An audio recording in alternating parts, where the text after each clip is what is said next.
Do you know that the area superiority skill adds +9 to the jump start of a player? Wow! I hacked into efootball start system and you would be shocked to find out some secrets. Before we start, you need to know the following. 1. You need to know that player overall is useless. Tomiyasu at centre back is better than almost all centre backs in the game. 2. Playstyle on managers will give you an extra +2 in player stats. 3. A start cannot exceed the 99. Only boosters can give you some extra points, but they are calculated after every other bonus. We will be splitting this video into 3. 1. Form and condition in a football stat system. 2. How will managers and team playstyle affect the player stats. And 3. The required number for some stats in a player. Let's start with form and condition. As some of you already know, like the veterans in the game, that there are 3 different player forms in the game, which are unwavering, standard, and inconsistent. If you use the efootball hub app or the efootball DB website or other websites, you could know them as form 210 or 321. And you can maybe think a higher number is better, but is it really like that? No, that is the spoiler alert. I will explain that to you, but first we have to know what live update rating and condition are. Through live updates, players are assigned a live updating rating ranging from A to E based on their real life performances, and a player match condition is decided by mainly its live update rating and form. I also thought an unwavering form player with the A live update rating was the best, but no, the game could offer slightly different things. This was after I saw the way efootball start system worked, and after some few experiments I came to the realization that the stats have more deeper meaning than it shows us. An unwavering form player is the most consistent, but also the one with less chance to get a very good condition. I mean the up arrow. Most unwavering form players don't usually have the up arrow. Now newbies could think, okay, but what does the condition really do? This would be explained now. Here we would be using a defender as a case study. If a defender is on up arrow and his overall rating is 84 to 86, he would have a +6 on awareness and engagement, +3 on strength stats, and +4 on the remaining stats, as you can see it right here. If his overall is 87, he would have a +5 on awareness and engagement, +2 on strength stats, and +4 on the remaining stats. Then if his overall rating is 88 or 89, he would have a +5 on awareness and engagement, +2 on strength stats, and +3 on the remaining stats. Note here that I have been talking about all defending stats, but I didn't talk about the aggression. The aggression stat of a player would not increase even with the increase in his live update rating or the increase in his form. Then if his overall rating is 90 or 91, his stat is going to be increased by +4 on awareness and engagement, +2 on the strength stat, and +3 on the remaining stats. Then if his overall rating is 92, he would have a +4 on awareness and engagement, +2 on strength stats, and +2 on the remaining stats.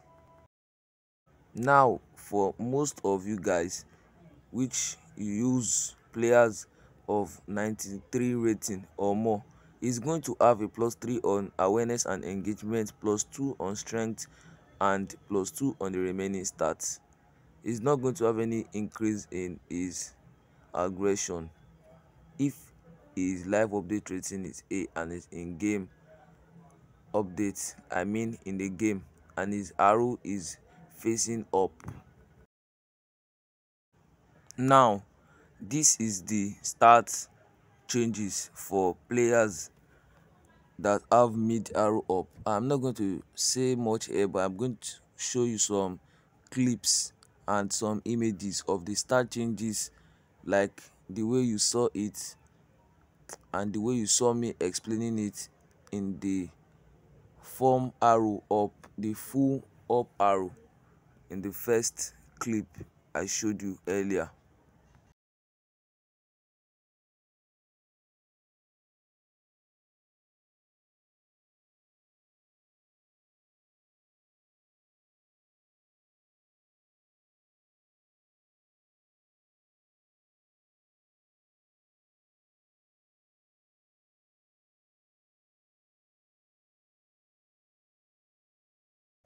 Now, for all players, if they have a right arrow, there would be no changes to their stats.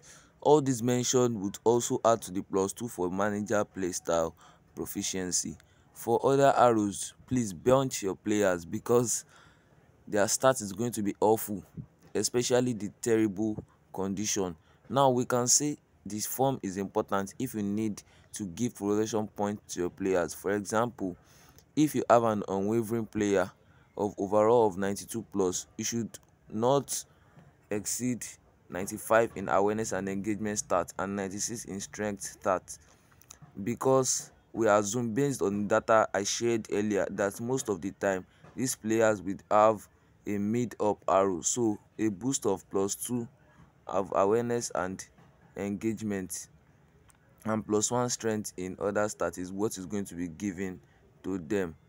So in my opinion, players should be maxed out, hitting the best start for a mid up arrow for unwavering players and the best start for an up arrow for standard and inconsistent players.